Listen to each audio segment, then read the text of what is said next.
En esta oportunidad vamos a estudiar la lección número 9 para el 28 de febrero del año 2026. Ya se fue el primer mes de este nuevo año.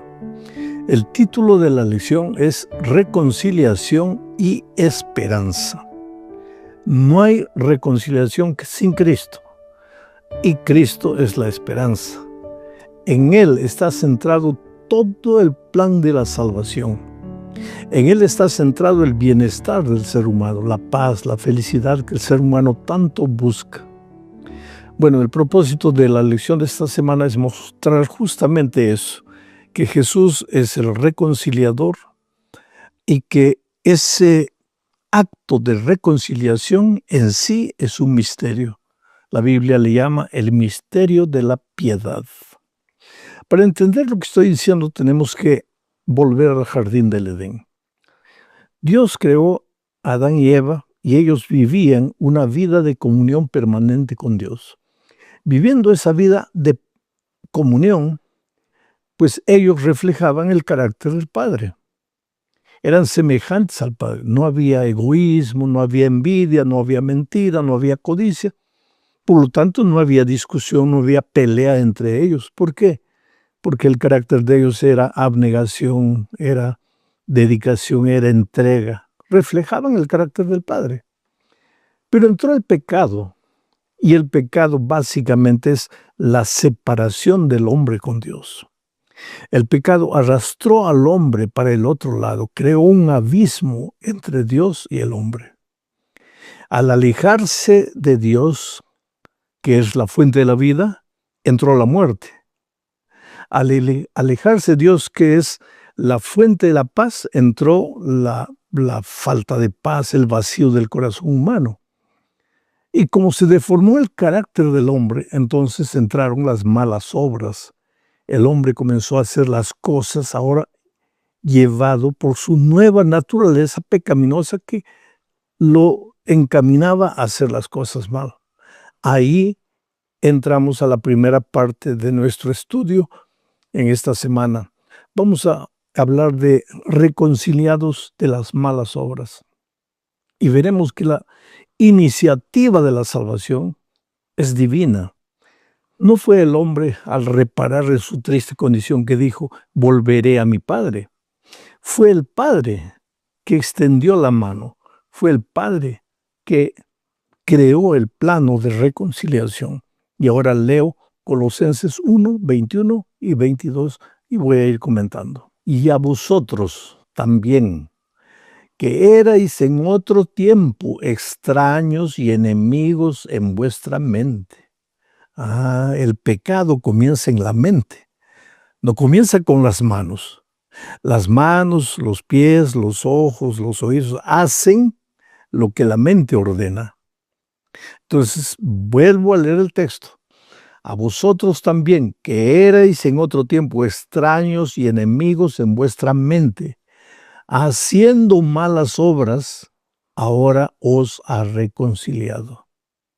Es interesante, cuando el hombre se alejó del Padre, el carácter se deformó, la mente se deformó, la mente pasó a ser una mente enemiga. Eso es lo que dice aquí el texto. Éramos extraños y enemigos en nuestra mente. Y lógicamente la consecuencia, el resultado de eso, eran las malas obras. ¿Pero qué hizo Dios? Nos reconcilió. ¿Y cómo nos reconcilió? Pues ahí entra el misterio de la piedad, que es cómo el Señor Jesús se hizo carne. Sigo leyendo el versículo 22. Dice, nos reconcilió en su cuerpo de carne por medio de la muerte para presentaros santos y sin manchas e irreprensibles delante de Él. En resumen, este texto dice lo siguiente. Cuando nos separamos de Dios, nos volvimos enemigos en la mente y consecuentemente hacíamos cosas malas. Pero Dios en su maravilloso amor nos reconcilió en su carne, en la persona de Cristo. Quiere decir, Cristo se hizo carne, se hizo ser humano, vino a habitar entre nosotros y Él extendió un puente sobre el abismo de separación. Y ahora nosotros a través de Cristo podemos aproximarnos al Padre. Porque cuando nos aproximamos al Señor Jesús nos estamos aproximando al Padre. Porque ya vimos en una lección anterior que el Hijo es la revelación del Padre. Y ahora pues en Cristo ya no vivimos malas obras, porque antes teníamos mente enemiga, pero ahora en Cristo pasamos a tener la mente amiga, la mente de Cristo. Y aprendemos a vivir como Cristo, a pensar como Cristo. Este es un proceso, porque no es de la mañana a la noche que ya nos volvimos santos. Aquí Pablo habla de que quiere presentarnos ante Dios irreprensibles, santos. Pero ese irreprensibles santos no ocurre un instante. La conversión, la transformación, el colocar la mente amiga, la mente de Cristo en nuestro ser, eso es instantáneo. A eso le llamamos conversión. Pero el crecimiento en la vida cristiana es un camino largo y es muchas veces un camino lleno de lágrimas, de tristeza, de fracaso, de frustración. Pero asimismo, como Pablo dijo en un texto anterior que ya leímos, proseguimos, nos olvidamos de lo que queda atrás y seguimos hacia adelante. Vamos ahora a la segunda parte de este estudio bajo el subtítulo de Si continúan en la fe. Quiere decir que no basta nacer en Cristo. No basta que Jesús haya venido del cielo a la tierra, que haya establecido el puente, que haya salvado el abismo, que ahora podamos acercarnos a Cristo. Podemos nacer en Cristo perfectamente, pero no basta, porque hay que permanecer. Y para eso leo el versículo 23. Estamos en la epístola a los Colosenses, capítulo 1, leo el versículo 23. Dice así: si en verdad permanecéis fundados y firmes en la fe y sin moveros de la esperanza del Evangelio que habéis oído, el cual se predica en toda la creación que está debajo del cielo, del cual yo, Pablo, fui hecho ministro. Interesante. Si habéis recibido a Cristo, ahora permaneced en Él. Y dice, y si permanecéis fundados, firmes en la fe, sin moveros de la esperanza del Evangelio. Eso quiere decir, si aprendéis a no separarse de Jesús, porque nuestro problema de pecado básicamente es la separación de Dios. Nos separamos de Dios, nos metemos en problemas. Ahora Cristo vino y nos reconcilió con el Padre. Pero para estar permanentemente reconciliados, porque no existe una vez salvo para siempre salvo. Existe una vez salvo, siempre salvo, cada día salvo, cada minuto salvo, cada segundo salvo.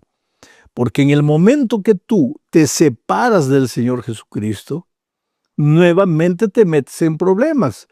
Caes en el terreno peligroso, el pantanal del pecado, y te comienzas a hundir. Por eso Pablo enfatiza aquí el hecho de que no basta aceptar a Jesús, hay que permanecer en Cristo. ¿Y cómo se permanece en Cristo? ¿Cómo se camina con Cristo? Estudiando la Biblia todos los días, viviendo en espíritu de oración, las 24 horas por día, hagas lo que hagas, relacionando todo con Cristo. Y finalmente, buscando a otra persona para hablarle de Jesús. Cuando tú aplicas estas tres disciplinas espirituales a tu vida, estás permaneciendo en Cristo, estás caminando con Cristo, estás caminando con Dios. ¿Y cuál va a ser el resultado? Pues el carácter de Jesucristo se va a reflejar en tu vida. Ese carácter de Jesucristo se va a reflejar, no es obra de un instante. Vuelvo a repetir, recuérdate Juan. Juan llegó a Jesús como el hijo del trueno. Pero en la isla de Patmos lo encontramos como el discípulo del amor. ¿Cuándo ocurrió esa transformación? No fue un instante. En un instante él fue a Jesús, pero después él aprendió a caminar. Ese caminar con Cristo es la base del permanecer en Cristo, del vivir con Él. Ahora, es interesante cómo termina este versículo. Dice que debemos permanecer en la esperanza del Evangelio del cual yo, Pablo, fui hecho ministro. Me gusta esa expresión. Yo, Pablo, fui hecho ministro. Pablo no entró al ministerio porque él quiso. Él fue hecho ministro. ¿Por quién? Por Dios. Y eso se aclara mejor en la tercera parte de este estudio bajo el subtítulo de El plan eterno de Dios. En esta oportunidad veremos que la salvación de la humanidad es el objetivo mayor de Dios, salvar al hombre, a pesar de que el hombre muchas veces no se deja salvar. Entonces leo Colosenses 1, 24 y 25. Dice así: ahora me gozo en lo que padezco por vosotros. Está hablando Pablo, Me gozo en lo que padezco por vosotros. ¿Cómo es que me gozo en lo que padezco por vosotros? ¿Quién se goza en el padecimiento? ¿Quién se goza en el dolor? El masoquista, pero Pablo no era ningún masoquista. Pero él dice, me gozo en lo que padezco por vosotros. ¿Por vosotros quién? Por los hermanos de Colosas, por los colosenses. Y extendiendo el mensaje para nuestros días, diría que Pablo sufrió inclusive por nosotros hoy. ¿Pero por qué? Vuelvo a leer el texto. Ahora me gozo en lo que padezco por vosotros y cumplo en mi carne lo que falta de las aflicciones de Cristo por su cuerpo, que es la iglesia. No quiere decir que el sacrificio de Cristo en la cruz del Calvario no haya sido suficiente. Ya no hay nada más que acrecentar al sacrificio de Cristo en la cruz. Entonces, ¿por qué dice Pablo que se gozaba en las aflicciones de Cristo en él? Es que él dice, yo sufro por el cuerpo de Cristo, que es la iglesia. Es que la iglesia, queridos, que está formada por tú y por mí, no es la iglesia ideal que debería ser. Es una iglesia en crecimiento, en peregrinaje. Y muchas veces la teoría del evangelio ha entrado a la cabeza, pero no vivimos la práctica del evangelio. Seguimos siendo orgullosos, vanagloriosos, mentirosos, acusadores, peleadores. Y eran esas cosas que causaban tristeza en Pablo. Pero él decía, yo me alegro con todo eso, porque no estoy sufriendo en vano. Estoy sufriendo, ¿para qué? Para verlos salvos. Y motivado por todo eso, les escribió la carta a los colosenses. Vamos ahora a la cuarta parte de este estudio bajo el título de La revelación del misterio de Dios. Misterio de Dios. ¿Qué es ese misterio? Para entender lo que es el misterio, voy a leer Colosenses 1, 26 y 27. Dice así: el misterio que había estado oculto desde los siglos y edades, pero que ahora ha sido manifestado a sus santos. Quiere decir que había un misterio desde los tiempos de la eternidad, pero ocultado a los ojos de los seres humanos, que ahora estaba siendo manifestado a los santos. Quiere decir que este misterio no puede ser entendido por todo el mundo, solo puede ser entendido por los que creen en Jesús, por los que creen en las palabras de Jesús, por los que creen en las Sagradas Escrituras. Ahora, yo te puedo discutir sobre cualquier tema, puedo hablar sobre cualquier tema desde el momento que tú me permitas abrir la Biblia. Ahora, no me hagas preguntas esperando elucubraciones humanas mías, deducciones humanas mías. Yo te puedo responder con la palabra de Dios. Y al que cree en la palabra de Dios, el misterio deja de ser misterio. Pero al incrédulo, al que rechaza la palabra de Dios, el misterio siempre seguirá siendo misterio. Ese es un misterio que viene desde la eternidad. ¿Pero en qué consiste el misterio? Deja que el propio Pablo explique. Dice el versículo 27, a quienes Dios quiso dar a conocer las riquezas de la gloria de este misterio entre los gentiles. Pues los gentiles no aceptaban la palabra de Dios. Por lo tanto, el misterio seguía siendo misterio de ellos. Pero a los santos, ¿y a quiénes le llama Pablo santos? A los que aceptaron a Jesús y aceptaron su palabra. Judíos que habían aceptado a Cristo y gentiles que habían aceptado a Cristo. Pero los gentiles que no aceptaban a Cristo, pues para ellos el misterio continuaba siendo misterio. Pero para los judíos y los gentiles que aceptaban a Cristo, entonces venía la revelación del misterio. Y entonces sigue ahora para explicarte específicamente en qué consiste el misterio. a quienes Dios quiso dar a conocer las riquezas de la gloria de este misterio entre los gentiles, que es Cristo en vosotros la esperanza de gloria. Ese es el misterio. O sea, es el misterio de la salvación, oh querido. La salvación es un misterio para el que no cree. Pero es una cosa tan simple para el que cree. Porque ¿en qué consiste la salvación en Cristo?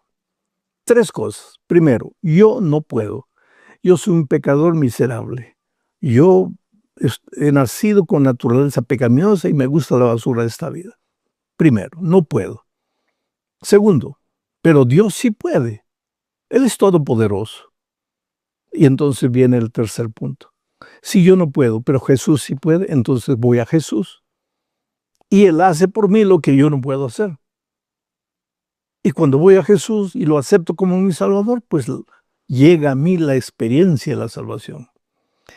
Y Cristo habita en mí por la presencia de su Espíritu Santo. ¿No dice Pablo que nuestro cuerpo es templo de su Espíritu Santo? Ahora, eso es un misterio.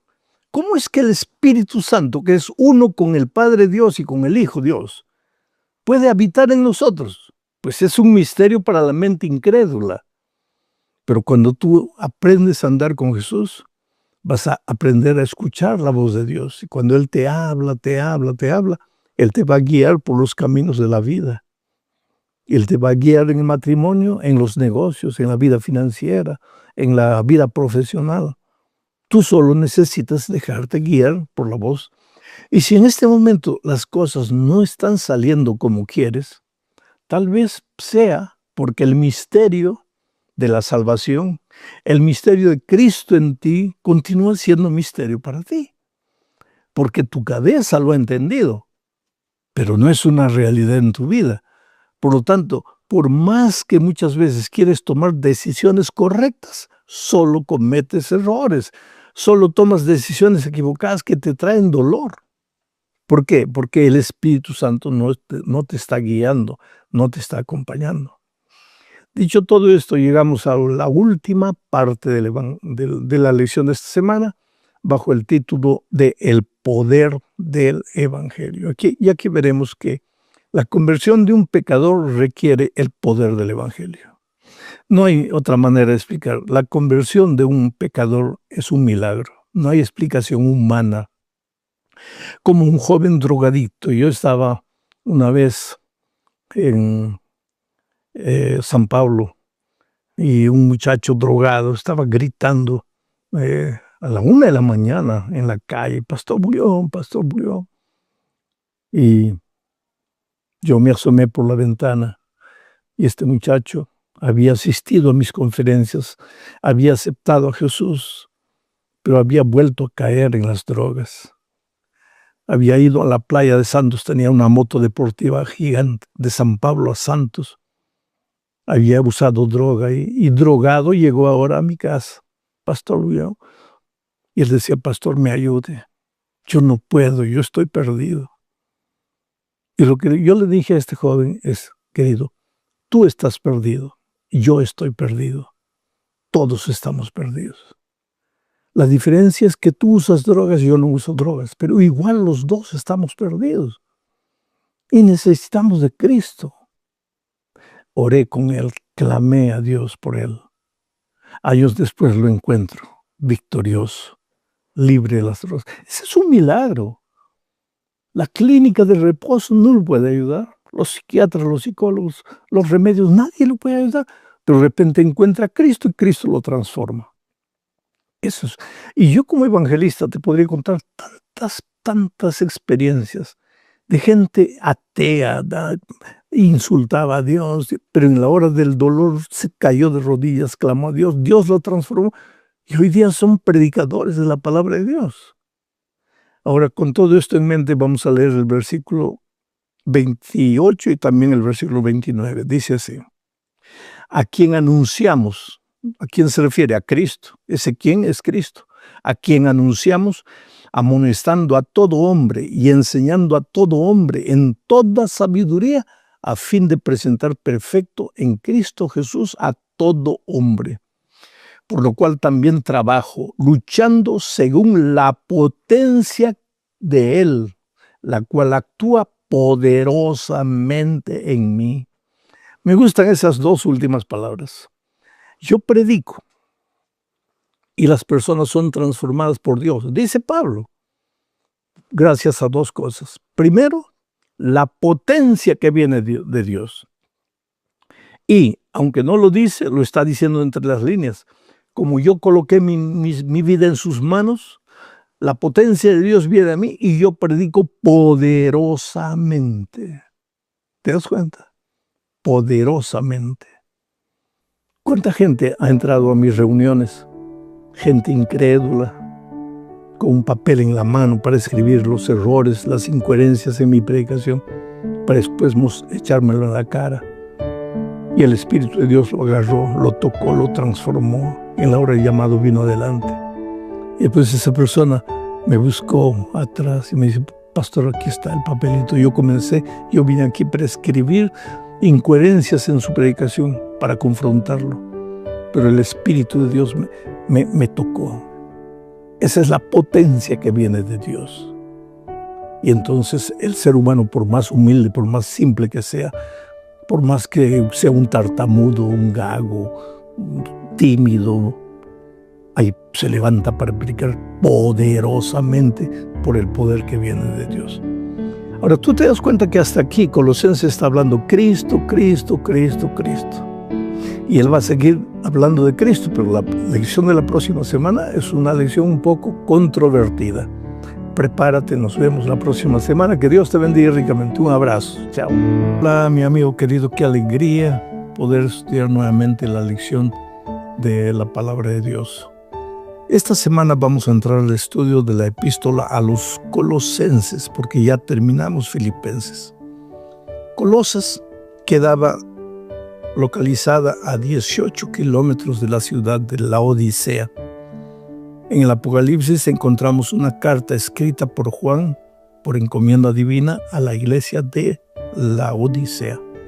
Pero Pablo escribió una epístola a los Colosenses. Vamos a estudiar de aquí hasta el final del trimestre lecciones de la epístola a los Colosenses. Para que entiendas el tema de esta semana, porque el propósito de la lección para esta semana es enseñarnos que Cristo es Dios, no es dependiente de Dios, no fue creado, no es la primera creación de Dios, no. Cristo es Dios, plenamente Dios, pero se hizo hombre, plenamente hombre, para cumplir su misión. Entonces, ¿por qué Pablo escribió eso? Porque en la ciudad de Colosas estaba apareciendo una doctrina extraña, diciendo que Cristo era menor que el Padre Dios, que Cristo era dependiente de Dios. En la ciudad de Colosas y en la iglesia estaban entrando falsas doctrinas. Entonces, Pablo empieza aquí presentando la naturaleza de Cristo para los colosenses. Ahora, esos falsos maestros de la iglesia de Colosas en aquellos tiempos viven hoy, más sofisticados, más teólogos, pero viven hoy. Y muchas veces esas falsas ideas comienzan a querer entrar en la iglesia. Entonces vamos al estudio en sí de la lección de esta semana. La imagen de Dios. Nuestro primer subtítulo es la imagen del Dios invisible. Y aquí vamos a ver que Cristo es la revelación del Padre. Y voy a leer un texto controvertido. Colosenses 1:15 dice lo siguiente. Él, Jesús, es la imagen del Dios visible. La imagen. ¿Qué es una imagen para nosotros? Una imagen, mírate al espejo, ahí tú ves tu imagen. Es como una reproducción, pero tu imagen no eres tú. Una imagen es como un retrato. Y muchos agarran este texto para decir que Cristo de alguna manera refleja a Dios, pero no es Dios. No es Dios. Es inferior a Dios. Pero Ellos ignoran que en la Biblia la palabra imagen no es solamente el reflejo, la fotografía de alguien. En la Biblia la palabra imagen va más allá, tiene un propósito mucho más profundo. Jesús no es una copia creada de Dios. Él es la revelación perfecta del Padre. Dios quería mostrarse al ser humano, pero entonces se muestra a través del Señor Jesucristo. No es que Jesucristo deje de ser Dios para revelar al Padre delante de los hombres. Sigue siendo Dios, pero es un Dios que se hizo carne y entonces podemos estar cerca de Él, podemos verlo, observarlo, tocarlo. Eso hicieron los discípulos. Y Jesús fue categórico al decir que Él había venido a este mundo para revelar el carácter de su Padre. Tengo aquí un pensamiento que quiero leerles, lo tengo escrito. Dice, Jesús es el pensamiento de Dios hecho audible. ¿Qué es lo que Dios piensa? ¿Cómo podemos saber lo que Dios piensa? Pues mira la vida de Jesús. Escucha a Jesús hablando, sus palabras están registradas en los evangelios. Entonces Jesús es el pensamiento de Dios de manera que nosotros lo conocemos. Porque no podemos decir Dios es un misterio, yo no sé lo que Él quiere. Tú sabes lo que Él quiere porque envió a Jesucristo a la tierra y Jesús entonces es la revelación del pensamiento de Dios, el pensamiento de Dios hecho audible. Y el carácter de Dios hecho visible, porque a Dios no lo podemos ver, pero a Jesús lo pudimos ver. Y mirándolo a Jesús, los discípulos fueron transformados a su imagen y semejanza. Ahora, esto concuerda con lo que dice Juan 1:1. El verbo era Dios. El verbo, ¿qué dice? En el principio era el verbo, Jesucristo. Y el verbo era Dios. El verbo era Dios. El hecho de que era la imagen no quiere decir que era inferior a Dios. Era Dios. Y Hebreos 1:3 dice lo siguiente. Jesús es el resplandor de su gloria y la imagen misma de su sustancia. Oh, querido, en resumen, Cristo revela exactamente cómo es Dios porque comparte su misma naturaleza divina. Ahora vamos a la segunda parte. Y en esta segunda parte vamos a seguir analizando este versículo 15 de la epístola a los Colosenses, capítulo 1, versículo 15. Mira lo que dice. Él es la imagen del Dios invisible, el primogénito de toda criatura. Ya leímos el texto en la parte anterior. Él, Jesucristo, es la imagen del Dios invisible. Pero aquí completa la otra parte. El primogénito de toda criatura. Y entonces muchos se agarran de esta segunda parte del texto para decir, está viendo. Quiere decir que porque Jesús es la imagen del Dios invisible, pues es el primogénito de la criatura, de todas las criaturas. O sea, es dependiente de Dios, fue creado por Dios. Pero es que el texto de Pablo no termina ahí. Él sigue explicando lo que quiere decir. Y ahora voy a ir leyendo el texto, lo que viene en el versículo 16, 17, y voy a explicar lo que Pablo está diciendo. Vuelvo a repetir el versículo 15. Dice, Él es la imagen del Dios invisible, el primogénito de toda criatura. Porque en Él, dice el versículo 16, en Cristo, fueron creadas todas las cosas, las que hay en los cielos y las que hay en la tierra, visibles e invisibles, sean tronos, sean dominios, sean principados, sean potestades. Todo fue creado por medio de Él y para Él. ¿Qué puedo explicar más? Todo fue creado por medio de Él, de Cristo, y para Él. ¿Cómo puede ser creador si Él es criatura? No, pues. El hecho de que es el primogénito de toda la creación, no quiere decir que es primogénito en el sentido de haber sido creado, porque la palabra primogénito en la Biblia no se usa solamente con respecto a la creación, al nacimiento. Por ejemplo, yo no soy el primogénito de mi familia. Mi hermano mayor, Héctor, es el primogénito. Yo soy el segundo. Pero en la Biblia la palabra primogénito no se refiere solo a eso, al hecho de haber nacido en primer lugar. Y en este caso aplicado a Cristo, alguien toma la palabra primogénito y dice, no, aquí está mostrado que Cristo es el primogénito. Pero si el propio Pablo está comentando el texto y dice que Él es el creador, y entonces, ¿por qué lo llama primogénito? Inclusive en el versículo 17 Pablo dice, y Él, Cristo, es antes de todas las cosas, y todas las cosas en Él subsisten. Entonces, pues, Él no puede haber sido creado, pero voy a decirles, voy a repetir el concepto de que en la Biblia, primogénito no tiene que ver necesariamente con nacimiento. ¿Y quieres algunos ejemplos? Israel. Vas a la Biblia y dice, Israel es mi primogénito. Pero había otras naciones antes de Israel. Entonces, ¿cómo es que Israel es mi primogénito?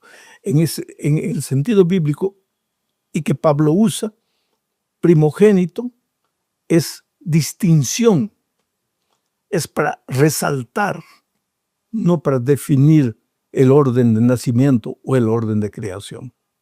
En el caso de David, David fue llamado primogénito por Dios. David, mi primogénito. Y sin embargo, David no fue el primogénito de su padre. Él era el último.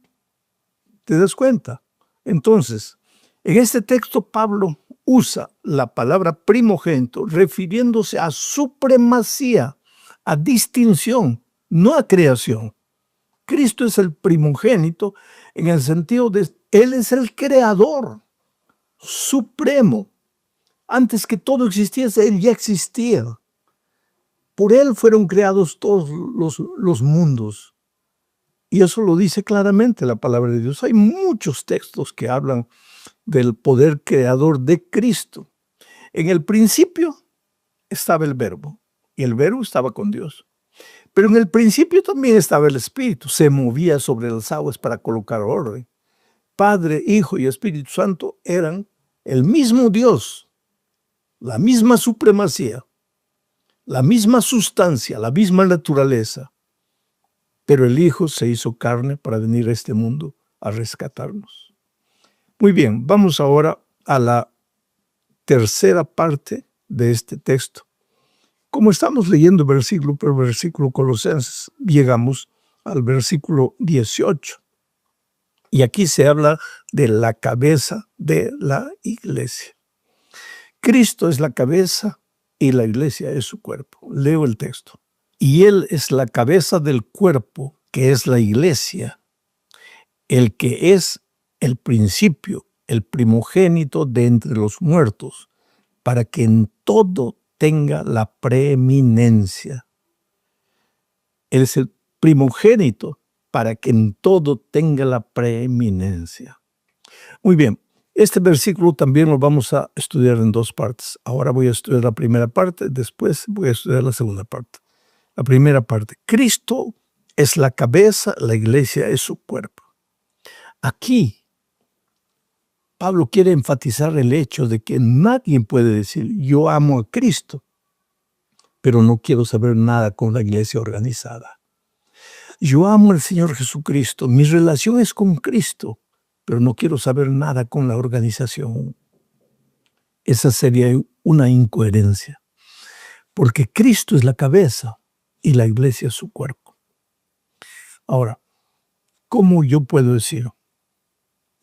Amo a mi esposa, le doy un beso en el rostro y le doy un puntapié en la canilla. Ahora, si yo la amo por entero. Amo su cabeza y amo su cuerpo. ¿Cómo alguien puede decir, amo al Señor Jesucristo, pero no quiero saber nada con la organización? Pero mucha gente dice, Pero el pastor, es que en la organización hay cosas equivocadas, hay cosas erradas, hay mucha hipocresía, mucha mentira. Yo no dudo de eso. ¿Por qué? Porque la iglesia es una iglesia imperfecta. ¿Y sabes por qué? Porque está formado por seres imperfectos. Y yo soy imperfecto y soy parte de la iglesia. No sé si tú eres perfecto, pero yo te hago una pregunta. ¿Cómo sería la iglesia si todos fueran como tú? Ahí sería una iglesia perfecta. ¿No crees? Tú te conoces a ti mismo.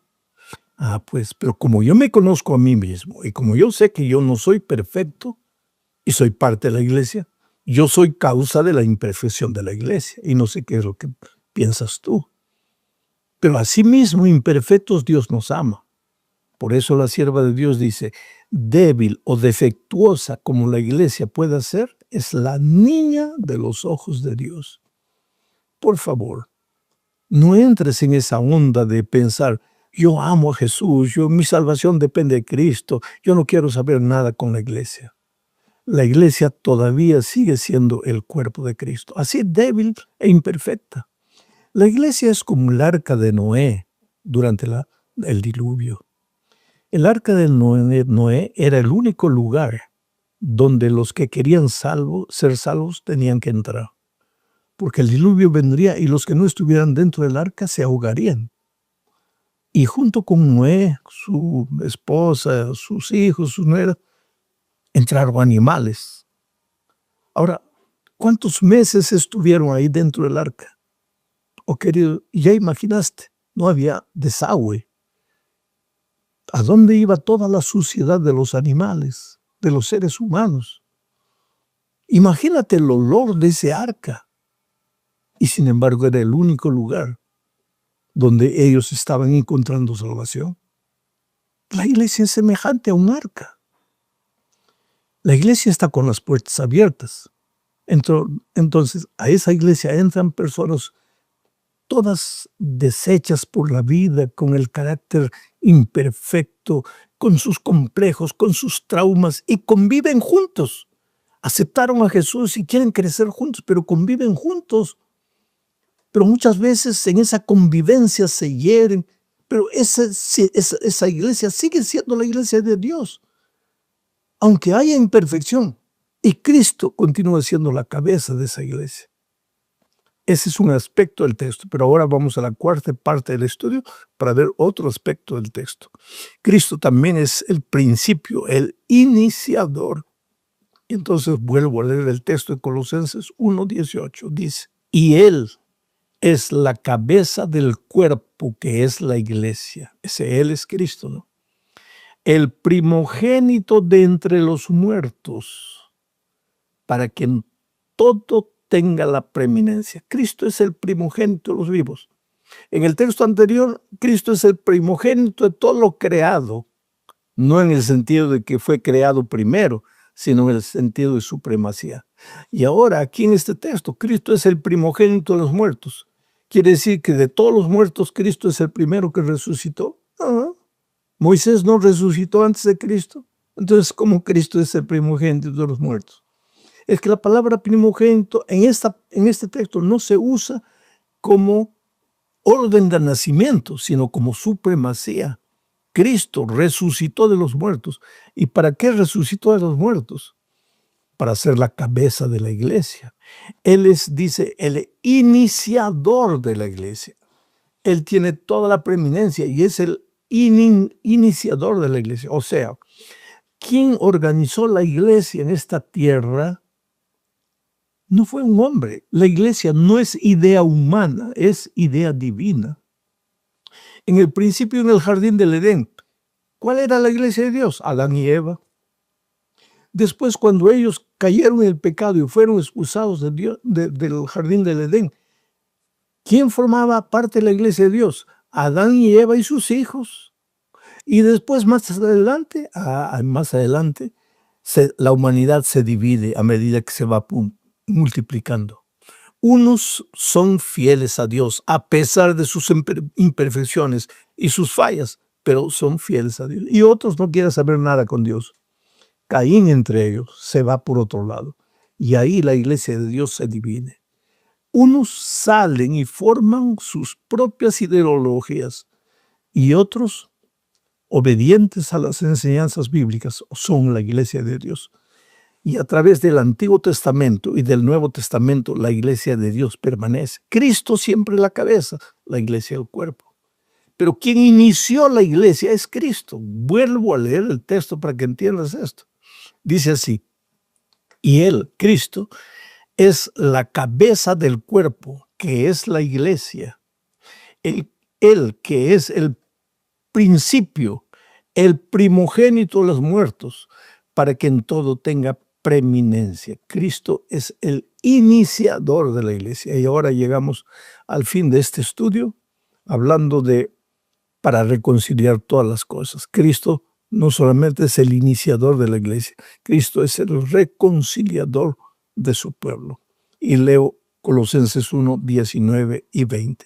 Dice así: por cuanto agradó al Padre que en Él habitase toda plenitud, y por medio de Él reconciliar consigo todas las cosas, así las que están en la tierra como las que están en los cielos, haciendo la paz mediante la sangre de su cruz.